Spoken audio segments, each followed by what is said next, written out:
Hello and welcome. You're watching Ndtv 24/7. I'm Shanakshi Chakrabarti. The big story we have been tracking, a tense moment and a historic one indeed in US-China relations as US House Speaker Nancy Pelosi lands in Taiwan amid escalating threats from China over her visit. China warned the US that it was playing with fire. The Chinese military has vowed to launch targeted military actions. She was received by the Taiwanese foreign minister, but as soon as she landed, Pelosi tweeted saying, and I quote, "America's solidarity with the 23 million people of Taiwan is more important today than ever as the world faces a choice between autocracy and democracy." Minutes after Ms. Pelosi's flight landed, China lodged a strong protest with the US. And meanwhile, the tweet that I was mentioning about, moments after landing in Taipei in defiance of Chinese threats, US House Speaker Nancy Pelosi tweeted her support for Taiwan's democracy as well as a free and open Indo-Pacific region. She tweeted, and I quote, "Our delegation's visit to Taiwan honors America's unwavering commitment to supporting Taiwan's vibrant democracy. Our discussions with the Taiwan leadership reaffirm our support for our partner and promote our shared interests, including advancing a free and open Indo-Pacific region." Meanwhile, the Global Times has tweeted, and they have tweeted a series of tweets. Beijing, which regards Taiwan as part of its territory, has promised grave consequences for the visit by the highest-ranking US official in a quarter century. China has warned the US that it was playing with fire. The Chinese military has vowed to launch targeted military actions. The Global Times has tweeted, and I quote, that China will definitely take all necessary measures to resolutely safeguard its sovereignty and territorial integrity in response to the US Speaker's visit. All the consequences must be borne by the US and the Taiwan Independence Separatist Forces. That's what the FM on Pelosi on her visit has commented via this thread of tweets by the Global Times. And meanwhile, it is also important to note that Ms. Pelosi has a very detailed itinerary ahead of her. She goes on with a teleconference with the semiconductor manufacturer TSMC. Then she is scheduled to a visit is scheduled to the Legislative Yuan, Taiwan's parliament, and meeting with the Blue and Green Party, and also will be holding talks with the Taiwan president. And she will also visit the Xiamen Human Rights Memorial. The press conference is scheduled at around 11 a.m. local time. That would be 8:30 a.m. Indian Standard Time. And she will leave Taiwan at 5 p.m. local time, which is nearly 2:30 p.m. India Standard Time. It is also important and significant to state what the US has said on this. Now, the US stares back at China with the statement. They say that Taiwan visit honors US commitment to democracy. They also say world faces a choice between autocracy and democracy. The focus on reaffirming support to free and open Indo-Pacific. The US solidarity is in solidarity with the 23 million people, more important than ever. Visit in no way contradicts long-standing US policy, and US continues to oppose unilateral efforts to change the status quo.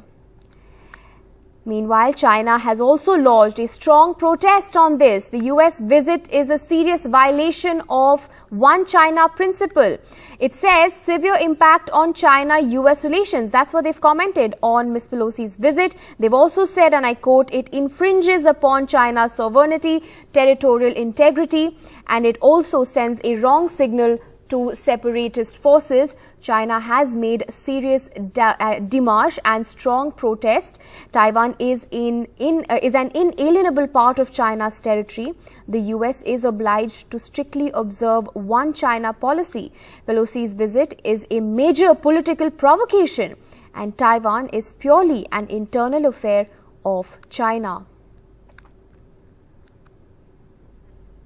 Meanwhile, we have Mr. Rick, who has sent us this report as he has been for the last few hours through the evening on this extremely important political and global headline that the world watches of Ms. Nancy Pelosi's visit in Taiwan. Take a look. Big boost for Taiwan's standing. It's another vote of confidence from the US in its unofficial but important ally, Taiwan, that it will continue to back it on the world stage. You know, obviously, as we've said earlier, Taiwan relies on its relationship with the US to gain the weapons it needs to defend itself from China. And it also really relies on the US to push for it and speak for it on the world stage. So this is another massive vote of confidence in that relationship between Taiwan and the US, and another sign that this relationship is just going to keep on growing. Meanwhile, Beijing has issued several warnings against Pelosi's visit, saying it violates the One China policy, and the warnings turning into threats as the day drew closer. China stressing that it won't sit idle, and China also conducted live fire naval exercises on its coast opposite Taiwan on Saturday.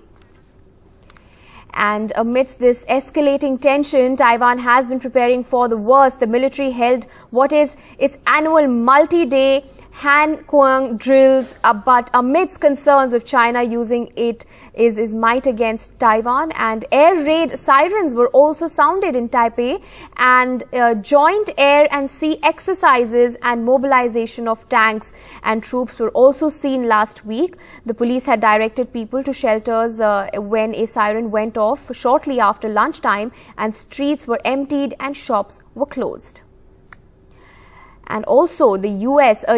aircraft carrier group led by the USS Ronald Reagan has entered the South China Sea as part of a routine mission, the U.S. Navy said on Tuesday, at a time of rising tensions between Washington and Beijing, which claims most of the disputed waterway. And also a U.S.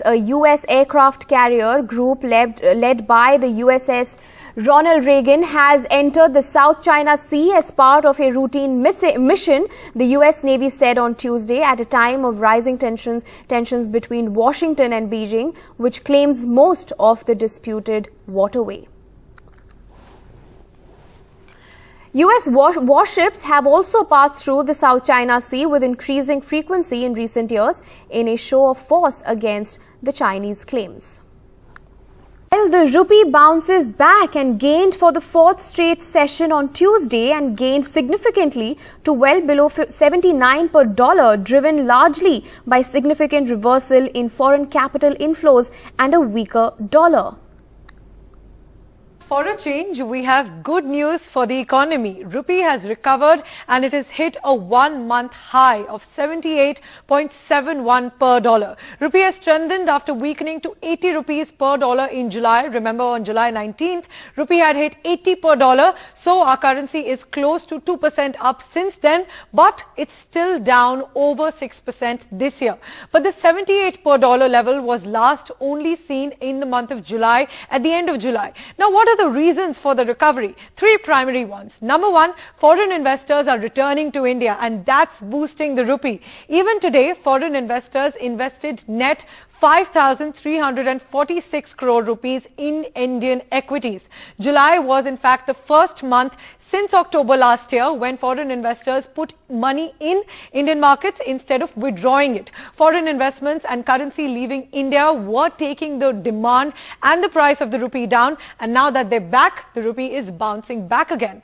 Now the second reason, a weakening dollar that's pumping up the rupee. Dollar is at its lowest since mid-June. The rising interest rates in the United States were taking demand and price of the dollar up as investors went back to the reserve currency. But these hikes hurt economic growth. Now that the US economy has contracted for the last 2 quarters, it's now expected that Fed will now lower rate hikes to boost the economy. That's taking dollar's value down. The third major reason is lowering crude oil prices. Brent crude is trading below $100 per barrel, which is the lowest rate since mid-July. This means we now have to pay less for our oil imports, meaning less foreign currency will go out of India. These are the primary reasons behind the rupee's boost. And on a day when the rupee recovered, the finance minister too in the parliament defended the currency, saying that there's no collapse of the Indian rupee. Let's listen in.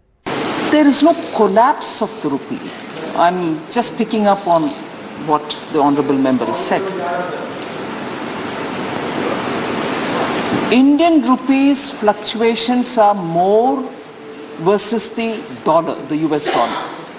And even there, the performance of the Indian rupee is much better than its own peers. We've withstood the impact of the US Fed's decisions much better than any other peer currencies. And actually, if you compare Indian rupee versus other currencies, it's appreciating in its value. Finance Minister there pointing out again that the rupee is in fact performing better than its peers, and it only seems to be getting better. And news from the national capital. Congress workers gathered in large numbers at the Herald House office of the National Herald newspaper to protest the Enforcement Directorate raids, carrying placards and raising slogans against the government. Days after the Central Probe Agency questioned Congress Chief Sonia Gandhi in an alleged money laundering case connected to the National Herald, the probe agency raided around 12 locations, including the offices of the newspaper in Delhi and several other premises linked to the Associated Journals Limited, which is also known as AJL, the company that runs the newspaper. Now, sources seem to suggest that the probe agency is likely to attach properties linked to the case after searches. And more political news. Ahead of Independence Day, Prime Minister Narendra Modi changed his display picture on his social media accounts to the tricolour or the national flag of India and urged the citizens to do the same. The Prime Minister's move is part of the government's mass mobilization campaign to mark the 75th year of Indian independence, the Har Ghar Tiranga campaign that aims to hoist the tricolour in 20 crore homes across the country.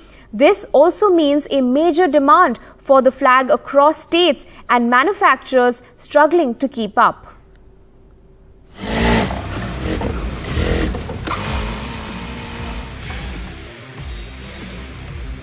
A big nationwide Tiranga or tricolour push by the Modi government in the 75th year of India's independence.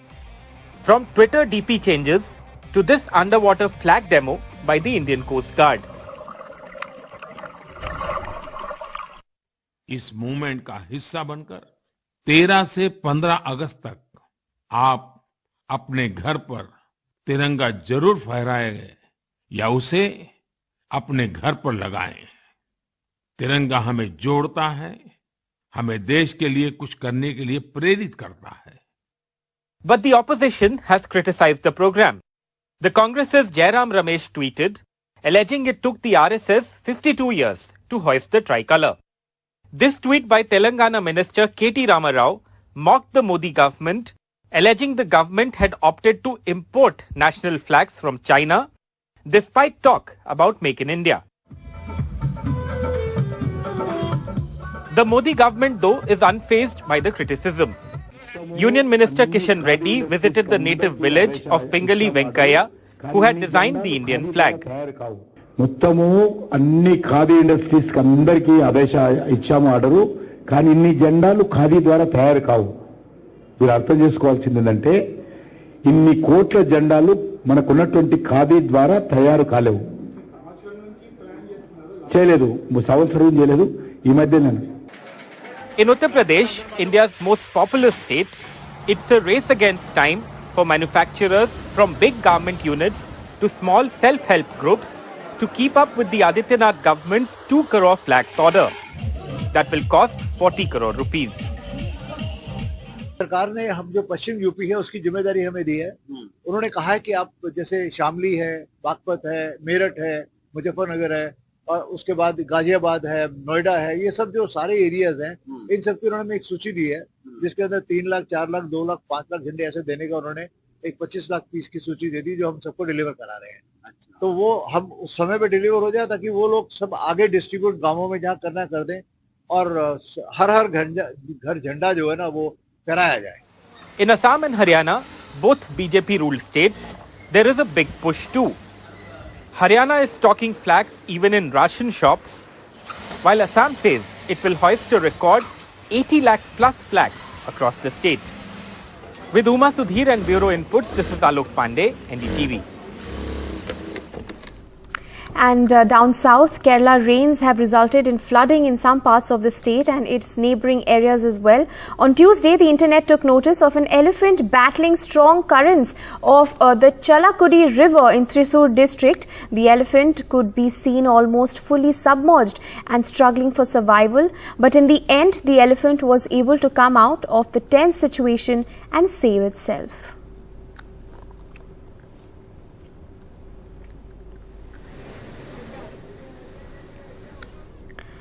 And also a landslide was caught on video in Chamba district of Himachal Pradesh. A huge debris can be seen falling onto the Bhaili Koti road, which resulted in traffic getting disrupted. The road in the Saluni subdivision of Chamba district was also blocked for vehicular traffic. But this video certainly causing a lot of worry up in the north as traffic was disrupted due to this landslide that was caught on camera in Chamba district in Himachal Pradesh.